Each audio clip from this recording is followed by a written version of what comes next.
Before we pray, let us pause and listen to the Word of God.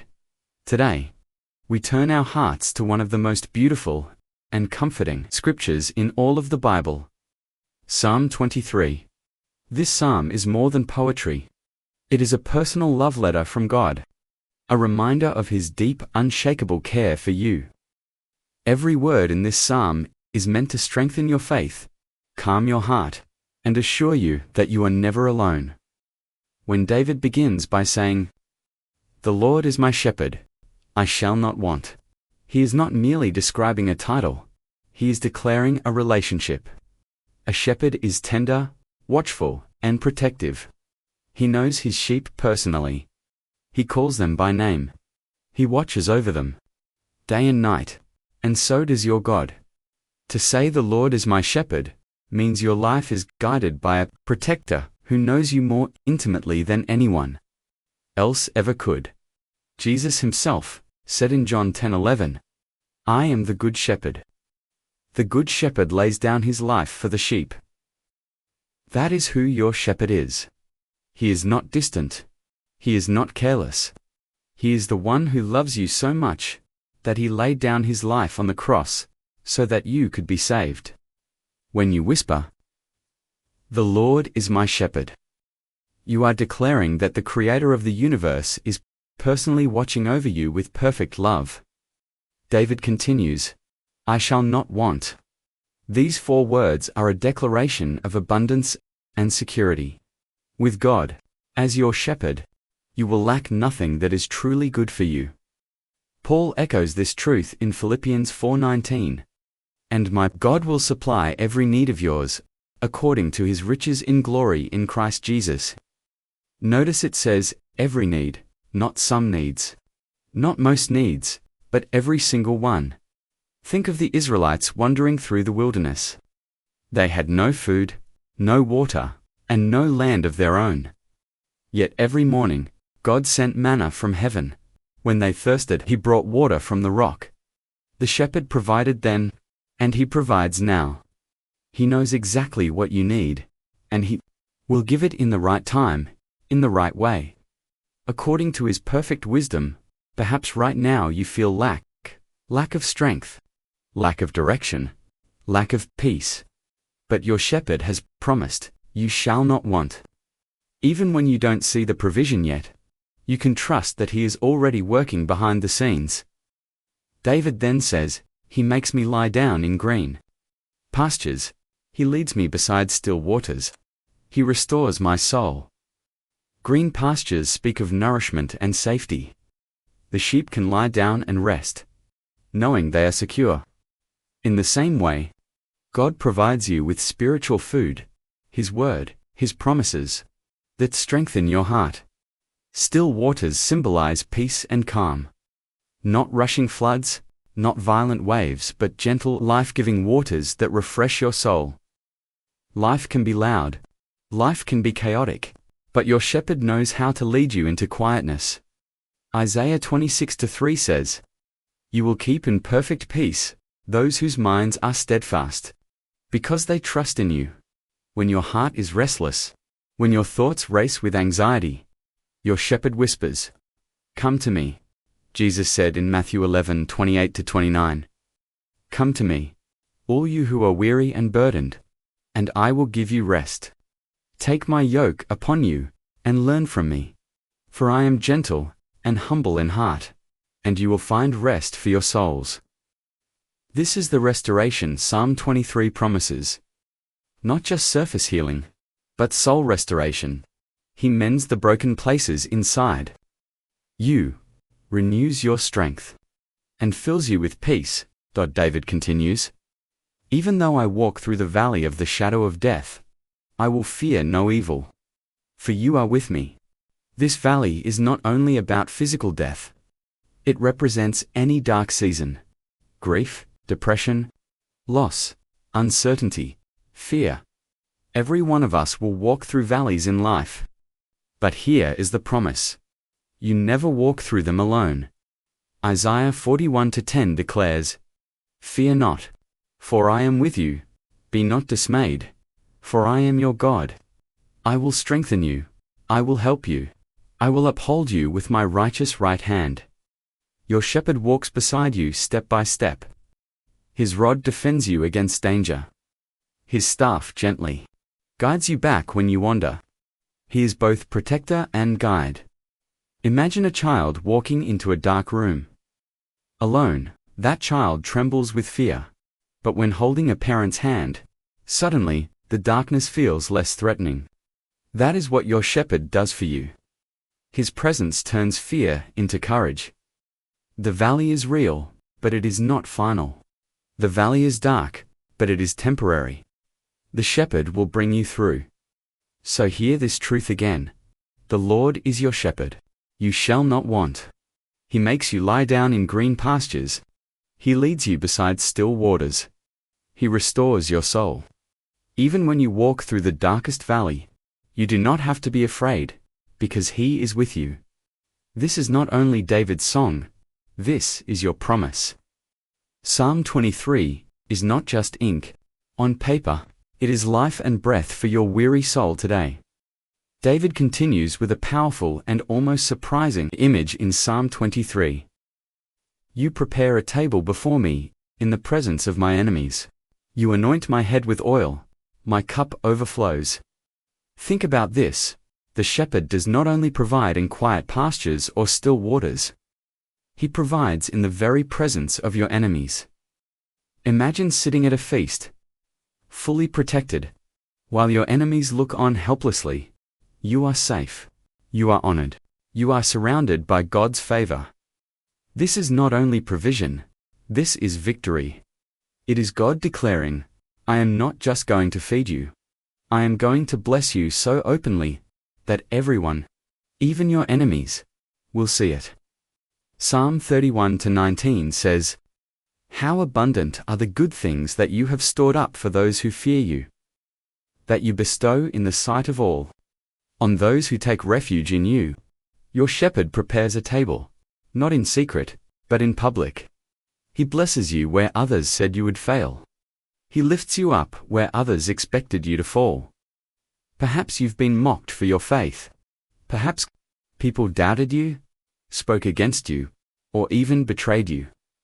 Yet here is God's promise. He will seat you at His table of blessing, and no enemy can take it away. David continues, You anoint my head with oil. In biblical times, oil symbolized three things: blessing, a sign of favor and honor; healing. Oil was used to soothe wounds; consecration, being set apart for God's purpose. When God anoints you, He is marking you as His own. He is saying, This one belongs to me. This one is under my care. Isaiah 61:1 proclaims, The Spirit of the Lord God is upon me, because the Lord has anointed me to bring good news to the poor. He has sent me to bind up the brokenhearted, to proclaim liberty to the captives, and the opening of the prison to those who are bound. That same anointing flows to you. The oil of God heals your wounds, consecrates your life, and empowers you to walk in His calling. Think of a shepherd with his sheep. When insects or wounds threatened the sheep's head, the shepherd would apply oil to protect and heal. God does the same for you. He anoints your mind, protects your thoughts, and brings healing where the enemy tried to harm you. David then says, My cup runs over. This is not about just enough. This is about more than enough. God does not only give the bare minimum, He is a God of overflow. Ephesians 3:20 reminds us now, to Him who is able to do immeasurably more than all we ask or imagine, according to His power that is at work within us. Your shepherd does not fill your cup halfway. He fills it until it spills over. When you need peace, He gives peace beyond understanding. Philippians 4:7. When you need joy, He gives joy unspeakable and full of glory. 1 Peter 1:8. When you need strength, He gives strength renewed, like the eagle. Isaiah 40, banding 31. Overflow means you are blessed not just for yourself, but to bless others. God fills your life so that you can pour into your family, your community, and the world around you. This image of a table, oil, and overflowing cup paints a picture of a believer's life under the care of the Good Shepherd. It is not a life without challenges, but it is a life where blessing is undeniable. Think of Joseph, betrayed by his brothers, sold into slavery, falsely accused, and imprisoned, yet God prepared a table before him in Egypt. He raised Joseph, too, second in command, and even those who betrayed him had to come and bow before him. Think of Hannah, mocked because she could not have children. Yet she cried out to the Lord, and he gave her Samuel, a prophet who changed the course of Israel's history. God turned her shame into honor, so it will be with you. The enemies who whispered against you will see God's favor on your life. Those who doubted you will witness God's blessing on you, and your testimony will glorify His name. So declare this truth again. You prepare a table before me in the presence of my enemies. Say it again. You anoint my head with oil. Say it once more. My cup runs over. Let these words sink deep into your soul. Your shepherd is not a God of scarcity. He is not a God of barely enough. He is the God of abundance, the God of overflow, the God who blesses you openly, so that His name may be glorified. Psalm 23 closes with one of the most comforting declarations in all of Scripture. Surely goodness and mercy shall follow me all the days of my life, and I will dwell in the house of the Lord forever. David is not expressing a vague hope. He says, surely, absolute certainty. He is declaring that the goodness and mercy of God are not occasional visitors. They are daily companions. The Hebrew word for follow here is much stronger. It means to pursue relentlessly. God's goodness and mercy do not just walk behind you slowly. They chase after you with determination. Goodness, God's provision, His blessings, His favor, mercy, His forgiveness, His patience, His compassion. Every morning when you wake, goodness and mercy are waiting at your door. Every night when you lay down, goodness and mercy stand guard over you. Lament 3:22-23 reminds us. The steadfast love of the Lord never ceases. His mercies never come to an end. They are new every morning. Great is your faithfulness. Think about that. No matter how yesterday went, today you wake up surrounded by fresh mercy. Even when you stumble, His goodness lifts you up again. David ends by saying, I will dwell in the house of the Lord forever.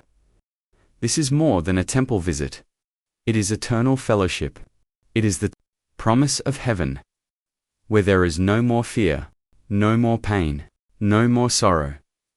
Jesus said, in John 14:2-3, In my Father's house are many rooms. If it were not so, would I have told you that I go to prepare a place for you? And if I go and prepare a place for you, I will come again, and will take you to myself, that where I am, you may be also. This is the shepherd's ultimate promise. He does not only walk with you through life, He leads you into eternity. Psalm 23 begins with, The Lord is my shepherd, and ends with, I will dwell in the house of the Lord forever. Do you see the journey?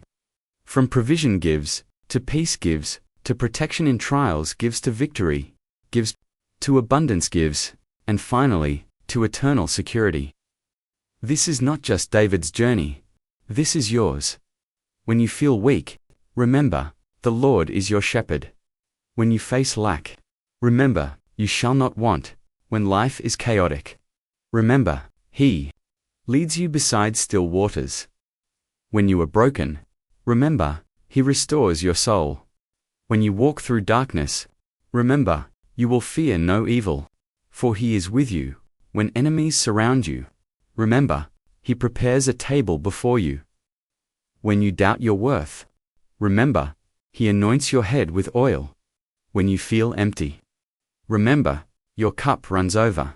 And when you fear the future, remember, surely goodness and mercy will follow you, and you will dwell in the house of the Lord forever. Now let us pray together. Lord Jesus, you are my good shepherd. There is nothing more comforting than knowing you, the Almighty One, the Alpha and Omega, care for me personally and intimately. You see me, you know me. You watch over me with the same tender care a shepherd has for his sheep. Thank you for your unchanging love, your constant protection, and your perfect guidance. When I feel lost, you call me back.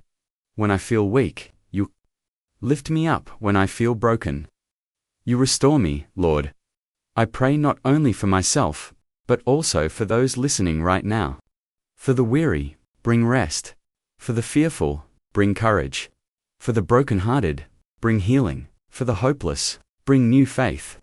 Let every soul hearing these words feel the embrace of the shepherd today. I lift up the one struggling with sickness. Lord, touch their body with healing power. I lift up the one battling depression, Lord. Shine your light into their darkness. I lift up the one under financial burden, Lord. Provide abundantly according to your riches in glory. I lift up the one who feels abandoned, Lord. Let them know you will never leave nor forsake them, and Lord, remind us daily that your goodness and mercy are following us. We are never out of reach of your grace. Say this with me now. The Lord is my shepherd. I shall not want. He restores my soul. I will fear no evil, for he is with me. My cup runs over. Surely, goodness and mercy shall follow me all the days of my life.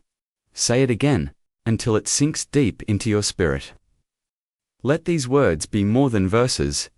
Let them be your life's declaration. If this prayer has touched your heart, type Amen in the comments as a sign of faith. Share this video with someone who needs encouragement today. And if you have a special request, write it below. We would be honored to pray for you. Remember, the shepherd walks with you. His goodness and mercy pursue you daily. And one day, you will dwell with him forever. May the grace and peace of our Lord Jesus Christ be with you always. Amen.